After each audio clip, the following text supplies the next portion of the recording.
Teman-teman, tahu tidak, zaman dahulu ada kerajaan Islam di India loh. Apa kalian tahu kerajaan apa itu? Dan bagaimana sih sejarah peradabannya? Pasti penasaran kan? Yuk kita cari tahu.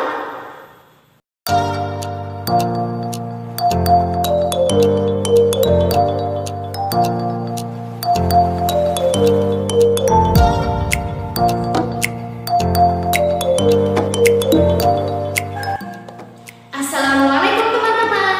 Bagaimana kabar kalian hari ini? Semoga semuanya dalam keadaan sehat walafiat ya. Oh iya, perkenalkan nama saya Aisyah Alisna, bisa dipanggil Kak Aisyah, fasilitator Laboratorium Multimedia Pembelajaran Fakultas Ilmu Tarbiyah dan Keguruan UIN Sunan Kalijaga, Yogyakarta. Gimana nih? Sudah pada siap belum mengikuti pembelajaran kali ini? Kalau sudah siap, mari kita belajar. Eits, tunggu dulu. Ada baiknya sebelum kita memulai pembelajaran kali ini, kita membaca bersama-sama supaya kita diberikan kemudahan dan kelancaran dalam menerima ilmu pengetahuan. Oke, Bismillahirrahmanirrahim. Teman-teman, kali ini kita akan belajar tentang sejarah peradaban kerajaan dinasti Mughal di India. Kalian tahu tidak apa tujuan pembelajaran kali ini? Jadi, tujuan pembelajaran kali ini yaitu yang pertama, menjelaskan sejarah berdirinya kerajaan dinasti Mughal. Yang kedua, menjelaskan penyebaran Islam pada masa dinasti Mughal. Yang ketiga, menjelaskan kebijakan-kebijakan yang dilakukan para penguasa dinasti Mughal. Yang keempat, menjelaskan kemajuan peradaban masa dinasti Mughal. Dan yang kelima, menjelaskan kemunduran dinasti Mughal. Ternyata ada kerajaan Islam di India loh, namanya Kerajaan Mughal. Kerajaan Mughal merupakan salah satu kerajaan yang memberikan kontribusi bagi perkembangan peradaban Islam khususnya dan dunia pada umumnya. Keberadaan kerajaan ini dalam periodisasi sejarah Islam dikenal sebagai masa kejayaan kedua setelah sebelumnya mengalami kecemerlangan pada dinasti Abbasiyah. Nah, untuk lebih jelasnya, kakak akan memaparkan pada penjelasan berikut ini. Pembahasan pertama mengenai sejarah berdirinya kerajaan Islam Mughal. Kerajaan Mughal didirikan oleh Zahiruddin Muhammad Babur. Ayahnya adalah seorang penguasa Fergana yang bernama Umar Mirza. Raja Babur mewarisi daerah Fergana dari orang tuanya ketika beliau masih berusia 11 tahun. Beliau berambisi dan bertekad akan menaklukkan Samarkand yang menjadi kota penting di Asia Tengah pada masa itu. Pada mulanya, ia mengalami kekalahan, tetapi karena mendapat bantuan dari Raja Syafawi, ia akhirnya berhasil menaklukkan Samarkand pada tahun 1494 Masehi. Pada tahun 1504 Masehi, ia menduduki Kabul, ibu kota Afghanistan. Setelah Kabul dapat ditaklukkan, Babur meneruskan ekspansinya ke India. Kala itu, Ibrahim Lodi, penguasa India, dilanda krisis, sehingga stabilitas pemerintahan menjadi kacau. Alam Khan, paman dari Ibrahim Lodi, bersama-sama Daulat Khan, gubernur Lahore, mengirim utusan ke Kabul, meminta bantuan Babur untuk menjatuhkan pemerintahan Ibrahim Lodi di Delhi. Permohonan itu langsung diterimanya. Pada tahun 1525 Masehi, Babur berhasil menguasai Punjab dengan ibu kota Lahore. Setelah itu, ia memimpin tentaranya menuju Delhi. Pada 21 April 1526 Masehi, terjadilah pertempuran yang dahsyat di Panipat. Ibrahim Lodi beserta ribuan tentaranya terbunuh dalam pertempuran itu. Akhirnya, Raja Babur pun memasuki kota Delhi sebagai pemenang dan menegakkan pemerintahannya di sana. Dari pemaparan di atas, dapat kita lihat bahwa faktor berdirinya kerajaan Mughal yaitu karena yang pertama, ambisi dan karakter Babur sebagai pewaris keperkasaan ras Mongolia, dan yang kedua, sebagai jawaban atas krisis yang tengah melanda India. Selama masa pemerintahannya, kerajaan Mughal dipimpin oleh beberapa raja loh. Beberapa raja yang pernah memerintah di kerajaan Mughal antara lain Zahiruddin Muhammad Babur. Masa kepemimpinannya digunakan untuk membangun fondasi pemerintahan. Awal kepemimpinannya, Raja Babur masih menghadapi ancaman dari pihak-pihak musuh, utamanya dari kalangan Hindu yang tidak menyukai berdirinya kerajaan Mughal. Orang-orang Hindu segera menyusun kekuatan gabungan, namun Babur berhasil mengalahkan mereka dalam suatu pertempuran. Sementara itu, dinasti Lodi berusaha bangkit kembali menentang pemerintahan Babur dengan pimpinan Muhammad Lodi pada pertempuran di dekat Gogra. Babur dapat menumpas kekuatan Lodi pada tahun 1529. Setahun kemudian, yakni pada tahun 1530 Masehi, Babur meninggal dunia. Humayun. Ia merupakan anak dari Raja Babur.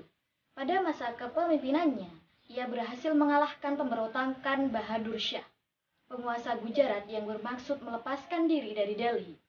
Namun, pada tahun 1450 Masehi, Humayun mengalami kekalahan dalam peperangan yang dilancarkan oleh Sheikh Han dari Afghanistan.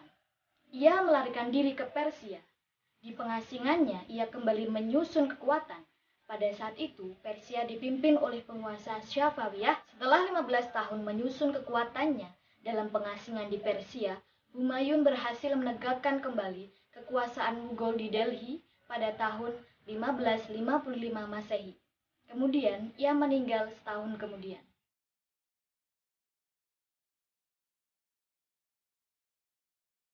Akbar. Ia terkenal sebagai raja yang paling kontroversial. Masa pemerintahannya dikenal sebagai masa kebangkitan dan kejayaan Mughal sebagai sebuah dinasti Islam yang besar di India. Di awal masa pemerintahannya, Raja Akbar menghadapi pemberontakan sisa-sisa keturunan Sheikhan Shah yang masih berkuasa di Punjab dan akhirnya menerima kemenangan. Setelah itu, ia berhasil menguasai Kalinjar, Gujarat, dan beberapa kota lainnya. Tidak hanya itu, teman-teman. Akbar juga berhasil menguasai 2 gerbang India, yakni kota Kabul sebagai gerbang ke arah Turkistan dan kota Kandahar sebagai gerbang ke arah Persia. Wah, sungguh luar biasa ya pencapaian kerajaan Mughal di bawah pemerintahan Akbar. Jahangir. Ia merupakan anak dari Raja Akbar. Pada masa pemerintahannya, Jahangir didukung oleh kekuatan militer yang besar. Semua kekuatan musuh dan gerakan pemberontakan berhasil dipadamkan, sehingga seluruh rakyat hidup dengan aman dan damai. Shah Jihan. Bibit-bibit disintegrasi mulai terlihat pada masa ini, teman-teman. Dalam masa pemerintahannya, terjadi 2 kali pemberontakan. Pemberontakan yang paling hebat datang dari Afghan Tirlodi atau Han Jahan, seorang gubernur dari provinsi bagian selatan. Pemberontakan ini cukup menyulitkan. Namun, pada tahun 1631 Masehi, pemberontakan ini pun dipatahkan dan Han Jahan dihukum mati. Aurangzeb atau Alamgir. Alamgir menghadapi tugas yang berat. Kedaulatan Mughal sebagai entitas Muslim India nyaris hancur akibat perang saudara. Maka, pada masa pemerintahannya dikenal sebagai masa pengembalian kedaulatan umat Islam. Bahadur Shah. 5 tahun setelah masa pemerintahannya, terjadi perebutan antara putra-putra Raja Bahadur Shah. Jahandar dimenangkan dalam persaingan tersebut dan sekaligus dinobatkan sebagai Raja Mughal oleh Jenderal Zulfikar Khan, meskipun Jahandar adalah yang paling lemah di antara putra Bahadur. Oleh karena itu, teman-teman, tampilnya sejumlah penguasa lemah bersamaan dengan terjadinya perebutan kekuasaan, selain memperlemah kerajaan, juga membuat pemerintahan pusat tidak terurus secara baik. Shah Alam. Pada masa pemerintahan Shah Alam, kerajaan Mughal diserang oleh pasukan Afghanistan yang dipimpin oleh Ahmad Han Durrani. Kekalahan Mughal dari serangan ini berakibat pada jatuhnya Mughal ke dalam kekuasaan Afgan. Shah Alam tetap diizinkan berkuasa di Delhi dengan jabatan sebagai Sultan. Bahadur Shah II. Bahadur Shah II adalah raja terakhir kerajaan Mughal yang diusir dari istana pada tahun 1885 Masehi. Dengan demikian, berakhirlah kekuasaan kerajaan Islam Mughal di India. Dari beberapa pemaparan di atas, dapat ditarik benang merah bahwa faktor yang mempengaruhi kemunduran kerajaan Mughal antara lain faktor internal adalah tampilnya sejumlah penguasa lemah, terjadinya perebutan kekuasaan, dan lemahnya kontrol pemerintahan pusat. Sedangkan faktor eksternalnya yaitu terjadinya pemberontakan di mana-mana, seperti pemberontakan kaum Sikh di utara. Teman-teman, ternyata kerajaan Mughal dapat mencapai kemajuan di berbagai bidang selama masa pemerintahannya loh. Kemajuan yang ada meliputi yang pertama, bidang politik dan administrasi pemerintahan. Kemajuan dalam bidang ini adalah pada masa pemerintahan Akbar. Ia berhasil menguasai berbagai daerah sehingga wilayah kekuasaan kerajaan Mughal semakin luas. Akbar juga menerapkan politik toleransi universal. Dengan politik ini, semua rakyat India dipandang sama. Mereka tidak dibedakan karena perbedaan etnis dan agama. Politik ini dinilai sebagai model toleransi yang penuh dipraktekkan oleh penguasa Islam. Yang kedua, dalam bidang ekonomi. Beberapa kemajuan di bidang ekonomi kerajaan Mughal antara lain terbentuknya sistem pemberian pinjaman bagi usaha pertanian, adanya sistem pemerintahan lokal yang digunakan untuk mengumpulkan hasil pertanian dan melindungi petani. Kaum petani dilindungi hak pemilikannya atas tanah dan hak mewariskannya, tetapi mereka juga terikat terhadapnya. Kemudian, perdagangan dan pengolahan industri pertanian mulai berkembang. Yang ketiga, kemajuan di bidang agama.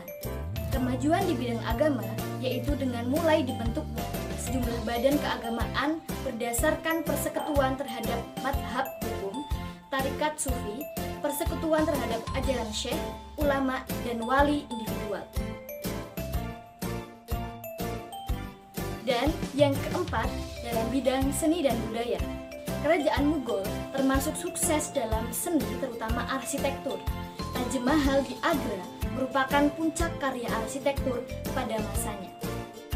Taj Mahal adalah sebuah makam yang dibangun selama kurang lebih 22 tahun oleh Sheikh Jehan sebagai bangunan monumental untuk mengenang istri tercintanya, Mumtazul Zamani, atau yang lebih dikenal dengan Mumtaz Mahal.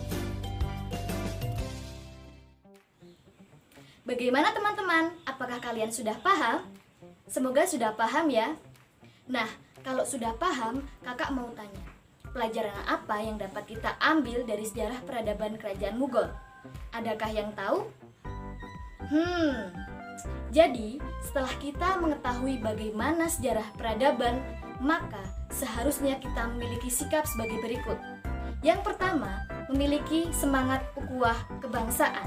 Yang kedua, kita harus bisa menghargai adanya perbedaan agama, suku, etnis, pendapat, sikap, dan tindakan orang lain yang berbeda dari diri sendiri.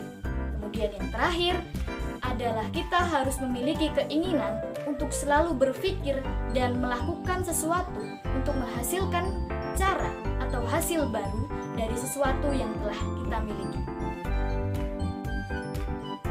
Sekian pembelajaran untuk hari ini. Semoga apa yang telah kita pelajari dapat bermanfaat. Tetaplah semangat untuk meraih cita-cita ya teman-teman.